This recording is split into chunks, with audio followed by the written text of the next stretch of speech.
The fluorescent lights in the staff lounge of Oak Valley High buzzed with quiet indifference, a fitting soundtrack to the moment Ms. Kiara Bennett's world began to shift beneath her feet. It started with a phone, a girl's phone, blonde, privileged, crying. Then Malik, soft-spoken, sharp-minded, 17, with second-hand shoes and poetry in his backpack, was accused. "The phone was here," the girl had said, trembling, "and now it's not." Kiara had paused mid-sentence during her lecture on To Kill a Mockingbird. The irony hadn't escaped her. "Do you have proof, Madison?" Madison had hesitated.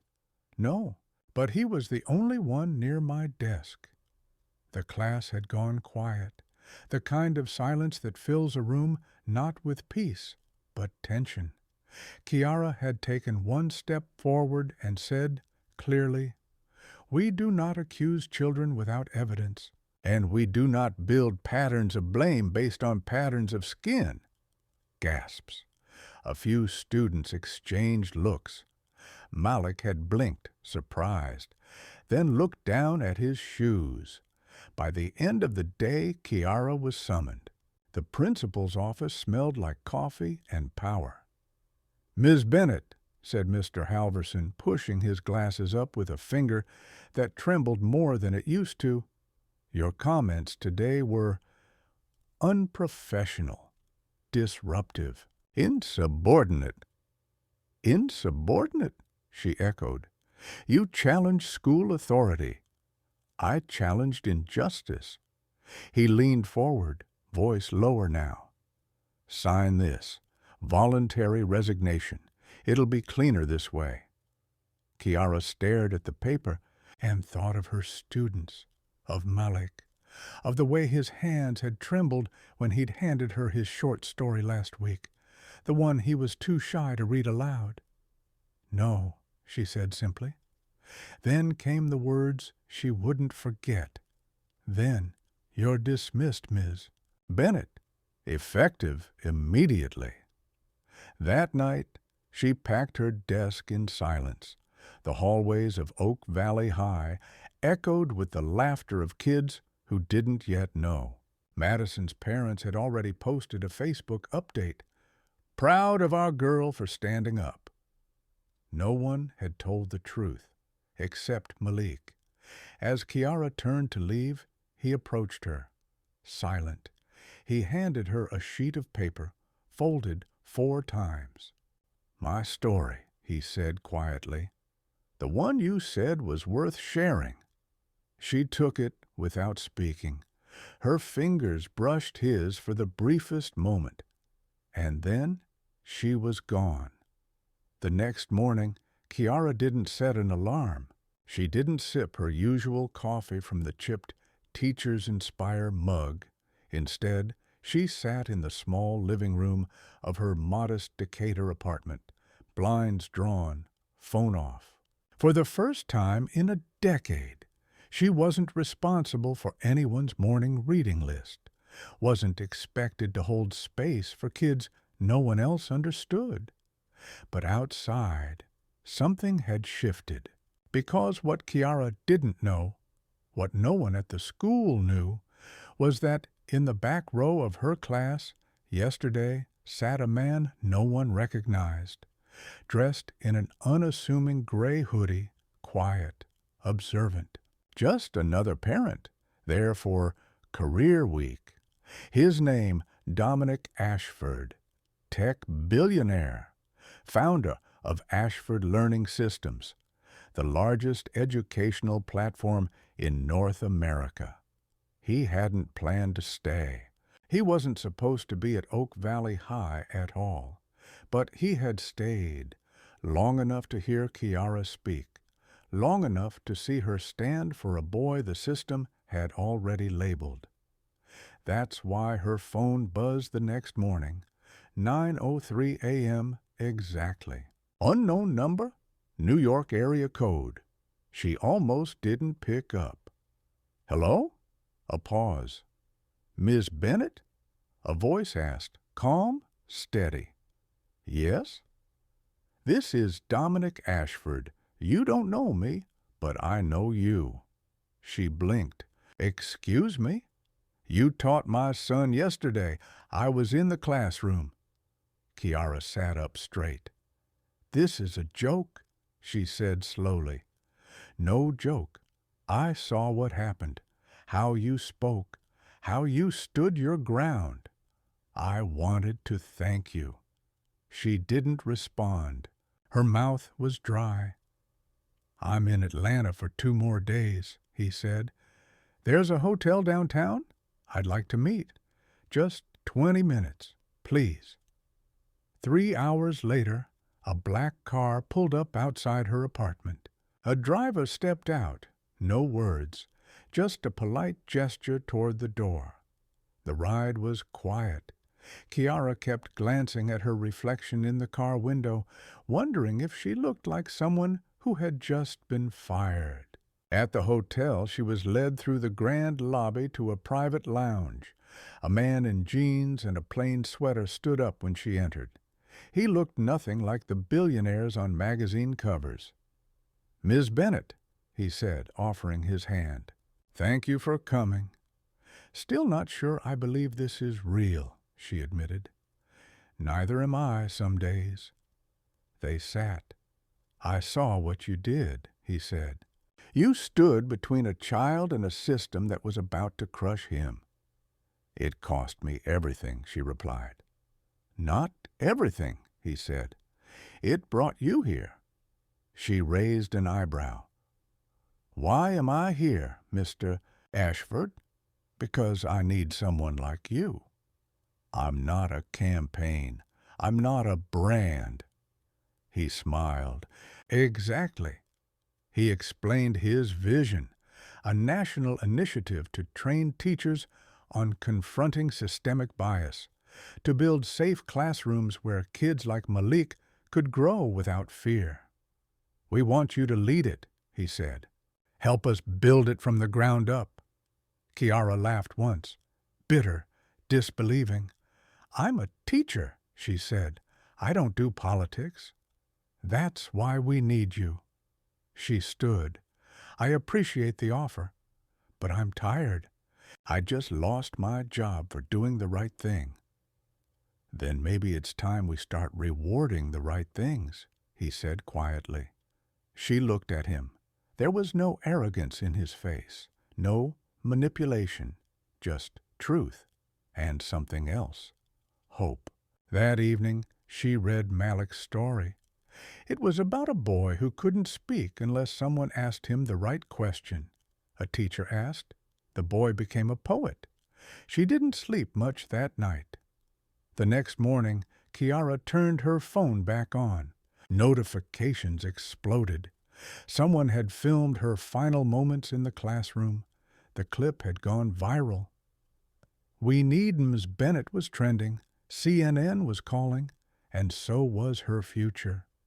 The sky over Atlanta was cloudless, as if it too was holding its breath. Kiara Bennett stood in front of the towering glass building downtown that housed the Atlanta offices of Ashford Learning Systems. Her palms were sweating, though the early spring air was cool. She clutched her tote bag like a shield. Inside it, Malik's story, a tattered paperback of "Their Eyes Were Watching God," and her last shred of confidence. Inside, a receptionist offered a warm smile, followed by a quiet, "Mr. Ashford is waiting for you upstairs." The elevator ride to the 28th floor was impossibly smooth. She felt like she was floating, unmoored from the classroom floor tiles she had walked across for the last decade. The doors opened into a sunlit corner office with no gold trim, no massive oak desk. Just a wide window, a coffee table, and a man standing beside it in sneakers. Dominic Ashford. "Welcome back," he said, like they'd already known each other for years. "I still haven't said yes." she replied, her voice stronger than she expected. He nodded, motioning for her to sit. No pressure. I just thought you should know what yes would mean. She took a seat. He didn't pitch her. He didn't sell. He just listened. And that unnerved her more than anything. You were a teacher for how long? He asked gently. 10 years, she said. Mostly English. Mostly juniors. He smiled. Tough age. The best age, she corrected. They're still hopeful enough to try and rebellious enough to question why.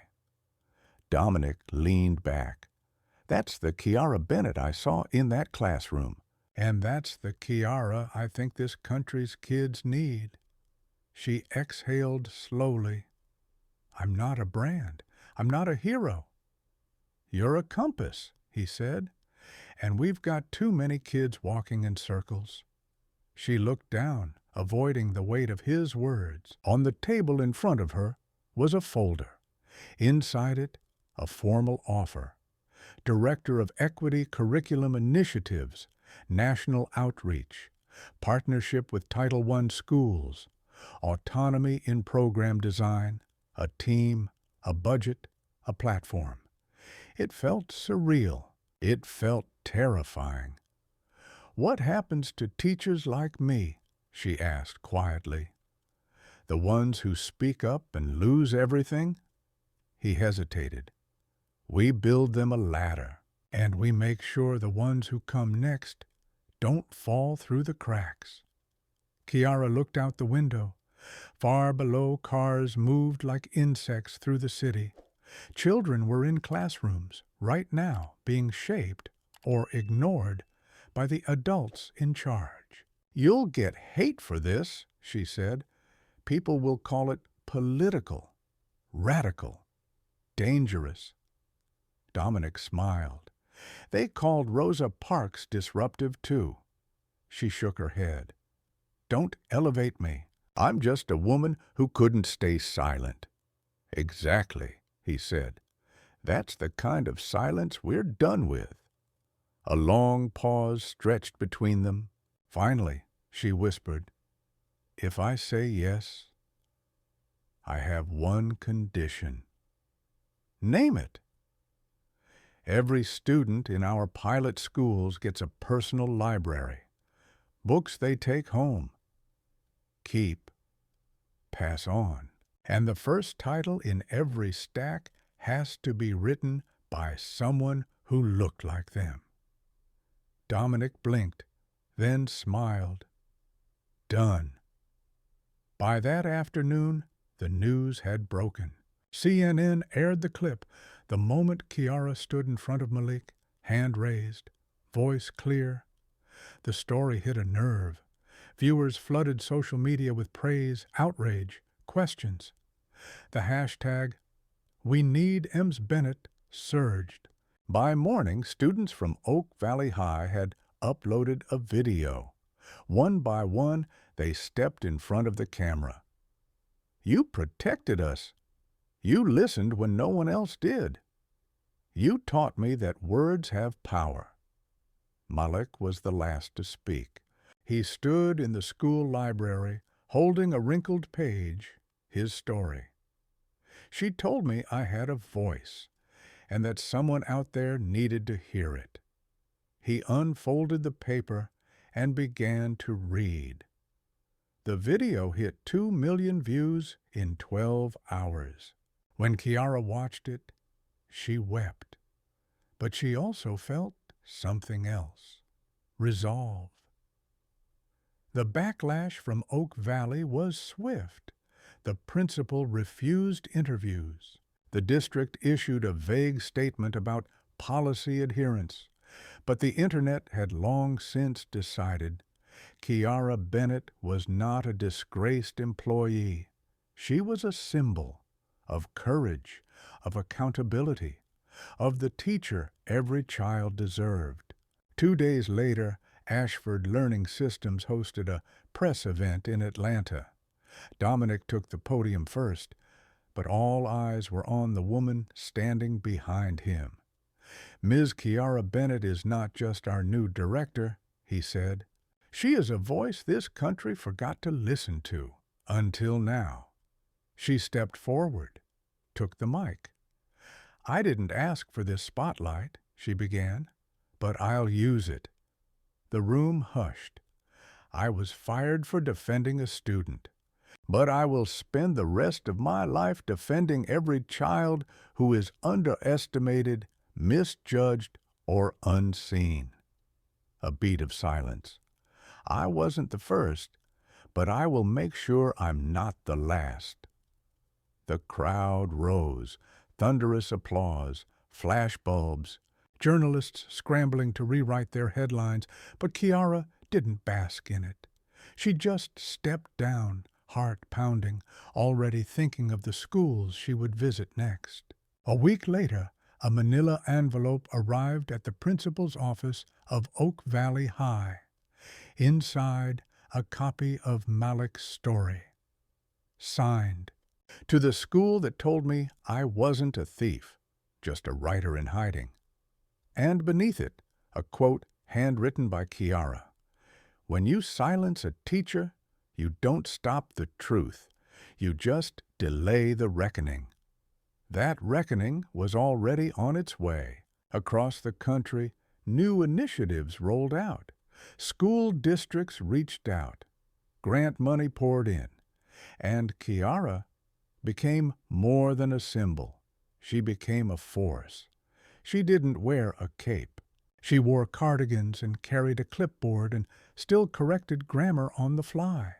But everywhere she went, from Baltimore to Baton Rouge, kids stood a little taller. Teachers found their voice. Administrators took notes. One school at a time, the system began to shift. And in the center of it all, Kiara Bennett, a woman who once said no to silence and yes to change. 1 year later, the sign outside Oak Valley High School had faded, the paint chipped. The metal rusted slightly at the edges, like time itself had been waiting for change that never came. Until today. Because today, someone was coming back. A black SUV pulled up to the curb. Doors opened. Cameramen scrambled. Staff whispered. Students peeked through windows. But she didn't rush.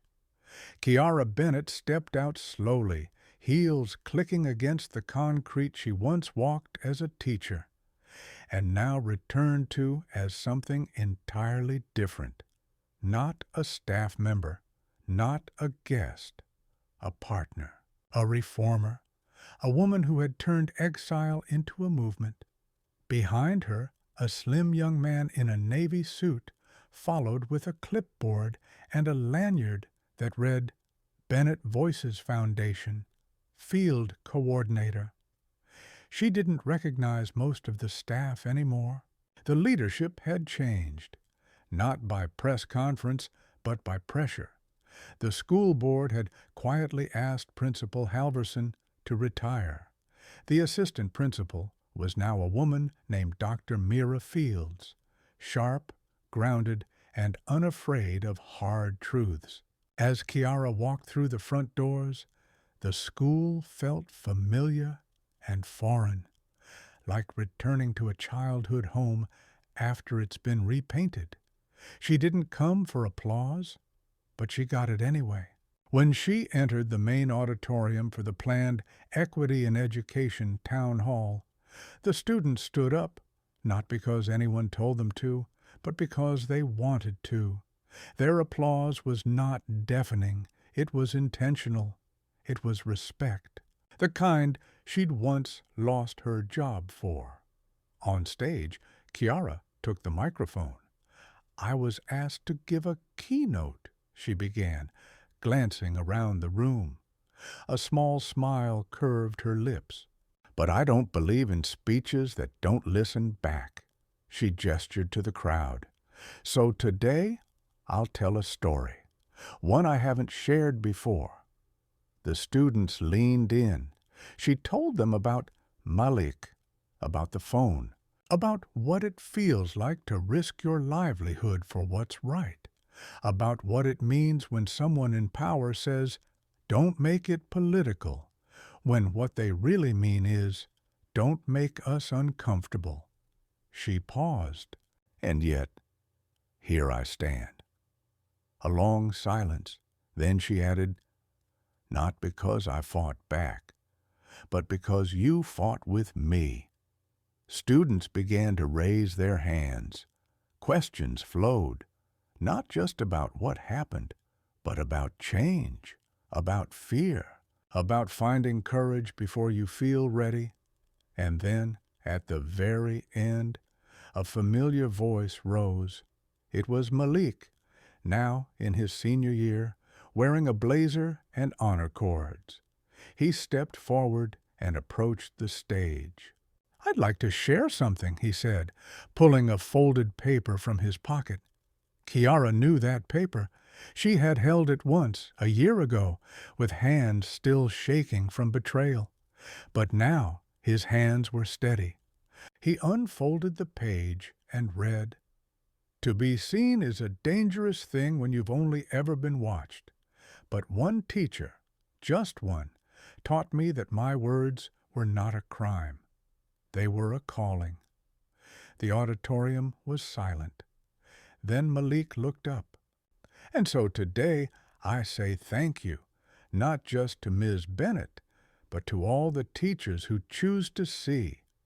The room erupted, and Kiara, she cried, not the kind of tears she shed that day they fired her.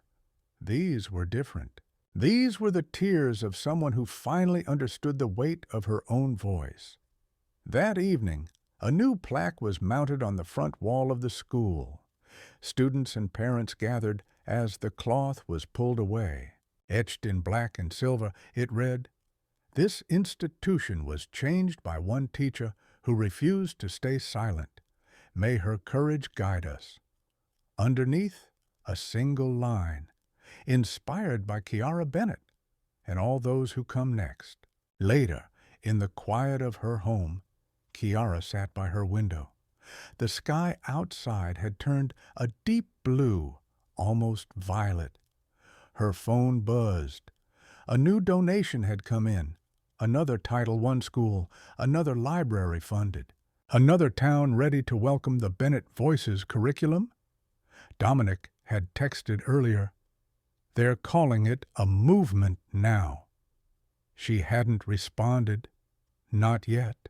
Instead, she opened her bookshelf, pulled out the first printed copy of Malik's words, self-published, edited by one of her foundation interns, and now in circulation at over 100 schools.